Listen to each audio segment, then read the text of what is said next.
SSLC Kannada ನಮ್ಮ ಭಾಷೆ ಈ ಪಾಠದ ಇಂಪಾರ್ಟೆಂಟ್ ಕ್ವಶನ್ಗಳು ಮತ್ತು ಉತ್ತರ ಯಾವ ರೀತಿ ತಿಳ್ಕೊಂಡಿದ್ದೆ ಮಾಹಿತಿ ತಿಳಿಸಿಕೊಡ್ತೀನಿ. ಸೊ ಎಲ್ಲರೂ ವಿಡಿಯೋ ಪೂರ್ತಿಯಾಗಿ ನೋಡ್ಕೊಳ್ಳಿ, ಸರಿಯಾದ ಮಾಹಿತಿಯನ್ನು ಪಡೆದುಕೊಳ್ಳಿ. ಹಾಗೆ ಈ ಚಾಪ್ಟರ್ಗೆ ಸಂಬಂಧಿಸಿದಂತೆ ಏನಾದರೂ ಡೌಟ್ ಇದ್ದರೆ ಕಮೆಂಟ್ನಲ್ಲಿ ಮಾಹಿತಿ ತಿಳಿಸ್ಬೋದು, ಅದಕ್ಕೆ ನಾವು ರಿಪ್ಲೈ ಕೂಡ ಮಾಡ್ತೀವಿ. ಸೊ ಟೈಮ್ ವೇಸ್ಟ್ ಮಾಡಿದ್ರೆ ಪ್ರಾರಂಭಿಸೋಣ. ಆಲ್ರೆಡಿ ನಿಮ್ಮ ಸ್ಕ್ರೀನ್ ಮೇಲೆ ನೋಡೋದು SSLC ಕನ್ನಡ ನಮ್ಮ ಭಾಷೆ. ಮೊದಲನೇ ಪ್ರಶ್ನೆ, ಭಾಷೆ ಯಾವುದಕ್ಕೆ ಸಾಧನವಾಗಿದೆ? ಇದರ ಉತ್ತರ, ನಮ್ಮ ಸುತ್ತಮುತ್ತಲಿನವರೊಡನೆ ವ್ಯವಹರಿಸುವುದಕ್ಕೆ ಹಾಗೂ ವಿಚಾರ ವಿನಿಮಯ ಮಾಡುವುದಕ್ಕೆ ಭಾಷೆ ಒಂದು ಅಮೂಲ್ಯ ಸಾಧನವಾಗಿದೆ. ಪ್ರಾಣಿಗಳು ತಮ್ಮ ಮಕ್ಕಳಿಗೆ ಯಾವ ವಿಚಾರವಾಗಿ ತರಬೇತು ಕೊಡುತ್ತವೆ? ಇದರ ಉತ್ತರ, ಪ್ರಾಣಿಗಳು ತಮ್ಮ ಮಕ್ಕಳಿಗೆ ಚಲನವಲನಗಳ ವಿಷಯವಾಗಿ ಆಹಾರ ವಿಚಾರಗಳಾಗಿ ತರಬೇತು ಕೊಡುತ್ತವೆ. ಮನುಷ್ಯನಿಗೆ ಲೆಕ್ಕ ಇಡುವ ಅವಶ್ಯಕತೆ ಯಾವಾಗ ಉಂಟಾಯಿತು? ಎಣ್ಣೆ ತುಪ್ಪ ಮಿಶ್ರಣ ಬೇಡೆಂದು ಹೇಳಿದವರು ಯಾರು? ಇದರ ಉತ್ತರ, ನೆಲ್ಸನ್ ಕವಿ. ಕನ್ನಡಕ್ಕೆ ಪರ್ಷಿಯನ್ ಶಬ್ದಗಳು ಯಾವಾಗ ಬಂದವು? ಇದರ ಉತ್ತರ, ಕನ್ನಡಕ್ಕೆ ಪರ್ಷಿಯನ್ ಶಬ್ದಗಳು ಮೊಹಮ್ಮದಿಯರ ಆಳ್ವಿಕೆಯಲ್ಲಿ ಅವಧಿಯಲ್ಲಿ ಬಂದವು. ಭಾಷೆ ಸ್ವಂತಪೂರ್ಣವಾಗಬೇಕಾದರೆ ಅದನ್ನಾಡುವ ಜನ ಹೇಗಿರಬೇಕು? ಇದರ ಉತ್ತರ, ಒಂದು ಭಾಷೆ ಸ್ವಪೂರ್ಣವಾಗಬೇಕಾದರೆ ಅದನ್ನಾಡುವ ಜನ ಅಭಿಮಾನವನ್ನಾದರೂ ಬುದ್ಧಿಶಾಲಿಗಳು ಪ್ರಯೋಗಶೀಲರೂ ಆಗಿರಬೇಕು.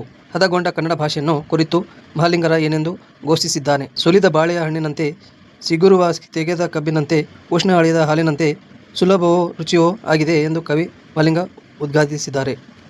ಸೊ ಇಂಪಾರ್ಟೆಂಟ್ ಪ್ರಶ್ನೆಗಳು ಈ ರೀತಿ ಒಳಗೊಂಡಿದೆ. ವ್ಯಾವಹಾರಿಕ ಮತ್ತು ಗ್ರಾಂಥಿಕ ಭಾಷೆಯ ಲಕ್ಷಣಗಳು ಯಾವುವು? ವ್ಯಾವಹಾರಿಕವೆಂದರೆ ಜೀವದಾದ್ಯತೆ, ಅದರಲ್ಲಿ ಜನರು ಮಾತನಾಡುತ್ತಾರೆ, ಹೃದಯಿಸುತ್ತಾರೆ, ಅದರಲ್ಲಿ ಜನರು ಮಾತನಾಡುತ್ತಾರೆ, ವ್ಯವಹರಿಸುತ್ತಾರೆ. ಉದಾಹರಣೆ ಕನ್ನಡ, ತಮಿಳು, ತೆಲುಗು, ತುಳಸಿ, ಮರಾಠಿ, ಉರ್ದು, ಇಂಗ್ಲೀಷ್.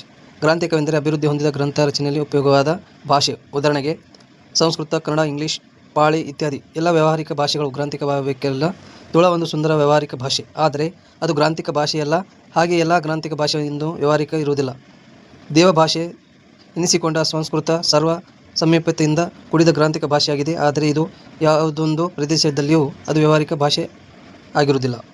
ಲಿಪಿಯು ಜಾಡು ಆರಂಭಗೊಂಡ ಬಗೆ ಹೇಗೆ? ನವಶಿಲಾಯುಗದ ಮಾನವನ ಸಂಚಾರಿ ಜೀವನವನ್ನು ತ್ಯಜಿಸಿ ಒಂದೆಡೆ ಬಿಟ್ಟು ಆಸ್ತಿ, ಮನೆ, ಬದುಕು ಮೊದಲಾದ ಭಾವನೆಗಳನ್ನು ತಿಳಿಯುವುದಕ್ಕೆ ಒಂದು ಮೊದಲ ಮಾಡಿದ್ದೇನೋ ಅದು ಆತನಿಗೆ ಲೆಕ್ಕವಿಡುವ ಅವಶ್ಯಕತೆ ಉಂಟಾಯಿತು. ಇದೇ ಲಿಪಿ ಉಗಮ ಕಾಲ ಎನ್ನುವರು. ಯಾವ ಬರಹವಿಲ್ಲದ ಹಳ್ಳಿಯ ಕೆಲಸಗಾರನಾದರೂ ಸರಿಯೇ ತಾನು ದಿನ ಕೆಲಸಕ್ಕೆ ಹೋದ ಲೆಕ್ಕವನ್ನು ಗೋಡೆಯ ಮೇಲೆ ದಿನಂಪ್ರತಿ ಒಂದೊಂದು ಗೆಳೆಯ ಎಳೆದು ಗುರುತಿಸಿ ಕೊನೆಯಲ್ಲಿ ಎಣಿಸಿ ಲೆಕ್ಕ ಹಾಕಿ ಸಂಬಳ ಪಡೆಯುತ್ತಾನೆ. ಹಾಲು ಮಾರುವವನು ಹೀಗೆ ಲೆಕ್ಕ ಇಡುವುದುಂಟು. ಹೀಗೆ ಲಿಪಿ ಜಾಡು ಆರಂಭವಾಯಿತು. ಲಿಪಿ ಮೂಲ ಜ್ಞಾನ ಭಂಡಾರ ಯಾವ ರೀತಿ ಭದ್ರವಾಯಿತು? ಇದರ ಉತ್ತರ, ಮಾನವನಿಗೆ ಬಿಡುವ ಹೆಚ್ಚಿನ ಜೀವನದ ಸೌಕರ್ಯಗಳನ್ನು ವಿಶಿಷ್ಟ ವಿದ್ಯಾಶಕ್ತಿಯಿಂದ ಅಭಿವೃದ್ಧಿಗೊಳಿಸುವುದು ಹೋದಂತೆ ತನ್ನ ಆಗುವುದು ಸುಖ ದುಃಖ ಕಾವ್ಯರೂಪಕ್ಕೆ ಇಳಿಸುವ ಮಾರ್ಗ ಕೊಂಡವನ್ನು ಸಾಹಿತ್ಯ ವಿವಿಧ ರೂಪದಲ್ಲಿ ಬೆಳೆಯಿತು.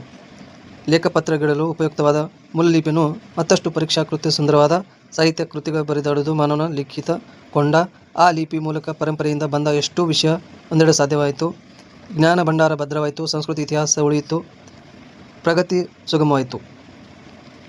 ಕನ್ನಡ ಭಾಷೆ ಹದಗೊಂಡುದು ಹೇಗೆ? ಇದು ಕೂಡ ಇಂಪಾರ್ಟೆಂಟ್ ಆಗುತ್ತೆ. ಇದರ ಉತ್ತರ, ಅನೇಕ ಕವಿಗಳು ಕನ್ನಡ ಅಭಿವೃದ್ಧಿ ಹೊಂದಬೇಕಾದರೆ ಕನ್ನಡ ಪದಗಳ ಬಳಕೆ ಹೆಚ್ಚಾಗಬೇಕೆಂದು ಸಾರಿದ್ದಾರೆ.